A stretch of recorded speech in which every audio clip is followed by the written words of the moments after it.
ফাইদাহাল মদিনাতু, তো নবী সাল্লাল্লাহু আলাইহি সাল্লাম যখন হিজরত করলেন, হুকুম হলো, তখন মদিনায় হিজরতের হুকুম হলো। তাহলে আমার যে কল্পনা জল্পনা ছিল নবী সাল্লাল্লাহু আলাইহি ওয়াসাল্লাম বলছেন, সেটা আসলে হলো না। মদিনার হিজরত, মদিনার প্রাচীন নাম কি ছিল ইসলামের পূর্বে? ইয়াসরেব। সেজন্য দুটোই বলা হয়েছে। ইয়াসরেব বলা অপছন্দনীয়। এখন কেউ যদি মদিনাকে ইয়াসরেব বলে, সেটা মাকরুহ, অপছন্দনীয়। সূরা আহজাবে ইয়াসরেব শব্দটি এসেছে। আল্লাহ রাব্বুল যখন খন্দকের যুদ্ধের কথা বর্ণনা করেছেন, তখন ইয়াসরেব শব্দটি এসেছে। ইয়া আহলা ইয়াসরেব লা মুকামা লাকুম ফারজিউ ওয়া ইয়াস্তাযিনু ফারিকুম মিনকুমুন নাবিয়্যা ইয়াকুলুনা ইন্না বুয়ুতানা আওরা ওয়া মা হিয়া বিআওরা। মুনাফিকদের কথা বলতে গিয়ে আল্লাহ বলেছেন ইয়াসরেব। কিন্তু নবী সাল্লাল্লাহু আলাইহি ওয়াসাল্লাম ইয়াসরেব নামটি জাহিলি যুগের নাম ছিল, কাফেররা বলতো। সেই নামকে পরিবর্তন করে নবী সাল্লাল্লাহু আলাইহি ওয়াসাল্লাম হিজরত করে আসার পরেই এই শহরের নাম হয়েছে আল মদিনা। আল মদিনা মানে শহর। তো আল মদিনা সংক্ষিপ্ত আকার মদিনাতুর রাসূল বা মদিনাতুন নবী, নবী সাল্লাল্লাহু আলাইহি ওয়াসাল্লামের শহর, নবী সাল্লাল্লাহু আলাইহি ওয়াসাল্লামের শহর, সেটাকে শর্ট করে দেওয়া হয়েছে আল মদিনা। জি, এখন আল মদিনার সাথে আল মদিনাতুন নববিয়্যা লাগান বেশি ভালো। যদি কেউ নবী সাল্লাল্লাহু আলাইহি ওয়াসাল্লামের শহর, তাহলে হয়ে গেল মদিনাতুন নবী, মদিনাতুর রাসূল বলে না, আল মদিনা নববিয়্যা। আল মদিনাতুল মুনাওয়ারা, আজকাল অধিকাংশ লোক কি বলছেন? মদিনা মুনাওয়ারা বলছেন। এই নামটিও সুফিদের থেকে এসছে। জায়েজ, এক অর্থে জায়েজ, আর এক অর্থে জায়েজ নয়। সুফিরা কোন অর্থে নিয়ে এসছে? সুফিরা নিয়ে এসছে আল মদিনাতুল মুনাওয়ারা বিকবরির রাসূল সাল্লাল্লাহু আলাইহি ওয়াসাল্লাম। এমন মদিনা, এমন শহর যা রাসূলুল্লাহ কবরের মাধ্যমে আলোকিত হয়েছে। তো কবর দ্বারা আলোকিত হয়েছে, নবীর দাওয়াতের মাধ্যমে আলোকিত হয়েছে। তাহলে এই যে যেখান থেকে নিয়েছে সুফি, এই পীরতন্ত্রের বিশ্বাসীরা, সেটা যেহেতু বিদাতি ধারণা, এটা শিরকের চোরা রাস্তা, সেই জন্য অনেক সালাফি ওলামারা আল মদিনাতুল মুনাওয়ারা বলে আপত্তি করেন। জি, আরব সালাফি ওলামাদের সাথে বসলে বোঝা যায় বিষয়টি। আমাদের দেশের লোকের মদিনা মুনাওয়ারা খুব কমই লোক বলে, কি বলে? মদিনা শরীফ করে দিয়েছে। মদিনা শরীফ, মক্কা শরীফ, মানে মদিনা শরীফ, মক্কা শরীফ এগুলো না বলে আল মদিনাতুন নববিয়্যা বলেন, আল্লাহ না নয় মদিনা মুনাওয়ারা বলেন। কিন্তু আপনি কবরে দ্বারা আলোকিত না, এই বেদাতি আকীদা রাখবেন না, বরং রাসূলুল্লাহ সাল্লাল্লাহু আলাইহি ওয়াসাল্লামের আগমনের মাধ্যমে আলোকিত। যেই দিন থেকে নবী মদিনায় এসেছেন, সেই দিন থেকে মদিনা উজ্জ্বল হয়েছে, আলোকিত হয়েছে, মুনাওয়ার হয়েছে। আল মদিনাতুল মুনাওয়ারা তো বিকুদুমিন নবী সাল্লাল্লাহু আলাইহি ওয়াসাল্লাম, বিকবরিন নবী নয়। কি বলবেন? বিকুদুমিন নবী সাল্লাল্লাহু আলাইহি ওয়াসাল্লাম, পদার্পণের মাধ্যমে। বেদাওয়াতিন নবী সাল্লাল্লাহু আলাইহি ওয়াসাল্লাম, দাওয়াতের মাধ্যমে। তাহলে ঠিক আছে।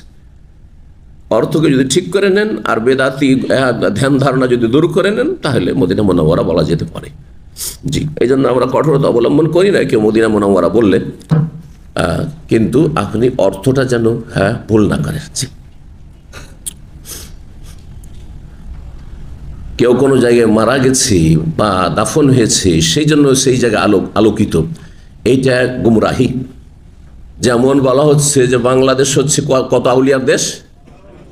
360 আউলিয়া না 12 আউলিয়া? আমার 360ও বলে। 360 আউলিয়ার দেশ, মানে ওই যে কবর আছে তার মধ্যে অনেকগুলি ভুয়া কবর। বায়েজিদ বোস্তামি, সে কুখ্যাত একজন সুফি ছিল, কুখ্যাত সুফি।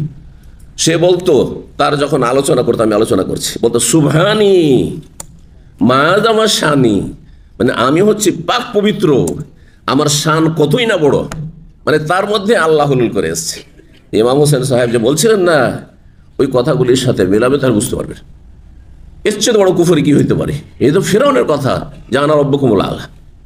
ফেরাউনকে ফেরাউন মনে করছেন, কিন্তু ওই ফেরাউনের কথা বলেই এরা বলেছে তাদেরকে ওলিউল্লাহ মনে করছেন। না, শয়তানের ওলি, আর সব শয়তানের ওলি সবজি। আপনি কি করে আলোকিত মনে করছেন দেশকে? আর তারপরে কবর দিয়ে কি করে আলোকিত হয়? ধরেন কোনো সহিহ আকীদার আলেমে আপনার দেশে দাফন হয়েছে, তার জন্য কবর দ্বারা আলোকিত না? কখনো না, কখনো নাই। বিদাতি আকীদা, যা শিরকের রাস্তা, শিরকের চোরা রাস্তা। আপনি যদি ভাবেন যে সেখান থেকে নূর পাবো, ফাইজ পাবো, বরকত পাবো, যেমন সমস্ত সুফি, দেওবন্দি, বেরেলভী, সমস্ত সুফিদের, তবলিগি, সবারই আকীদা ভ্রান্ত আকীদা, তার এটা শিরকি আকীদা। কবর থেকে কোনোদিন কিছু বরকত আসতে পারে না। আমি আল্লাহর নেক বান্দার কবরের কাছে দাঁড়িয়েছি, সেজন্য সেখান থেকে আমার অন্তর আলোকিত হবে, এটা শিরকি কথা। জি, আল্লাহ হেফাজত করুন। তো মদিনার নাম বলে, মদিনার নাম তাবা বলেন, মদিনার নাম তাইবা। জি, এরকম মদিনার ভালো ভালো নাম রয়েছে হাদিসে। মদিনার ফজিলতে আমি নামগুলি উল্লেখ করেছি। 3897 নম্বর হাদিস। হাদিস বর্ণনা করছেন আবু ওয়াইল তাবেঈ শাকীক। তিনি বলছেন উদনা খাব্বাবান, আমরা একবার খাব্বাব বিন আরাত রাদিয়াল্লাহু তাআলা আনহুর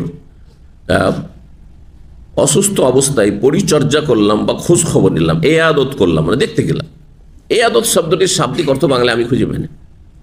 এত ব্যাপক অর্থ হতে আছে যে একটা শব্দ দিয়ে তাকে ব্যক্ত করা অসম্ভব। আরবিতে এয়াদাতুল মরিজ, বাংলায় কি বলবেন এটাকে? যদি এ আদত বলেন আর ভাব অর্থ পুরা বুঝেন তাহলে ঠিক, আরবি শব্দ হলো এয়াদাতুল মারিজ। এক মুসলিমের আর এক মুসলিমের ওপর হক হচ্ছে এয়াদাতুল মারিজে 6টি হক, তার একটি এটি।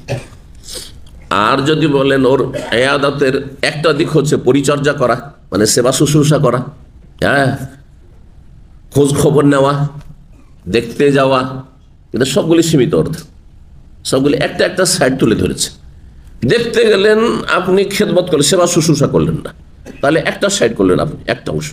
দূরের লোকেরা সাধারণত এরপর অসুস্থ মানুষকে দেখতে গেলেন, অথবা রাস্তাতে মসজিদ দেখা হলো, সালাম আলাইকুম সালাম, অসুস্থ আছেন, কেমন আছেন, আল্লাহ শিফা দিক, দোয়া দিলেন, ওইখানে ওইটা আদত হয়ে গেল। জরুরি নয় যে তারা বাসাতে বাড়িতে যেতে হবে ডিস্টার্ব করার জন্য, যাওয়ার মতো হলে যাবেন, না না হলে যেখানে দেখা হয়ে গেলো এই আদত হয়ে গেল, বুঝছেন না?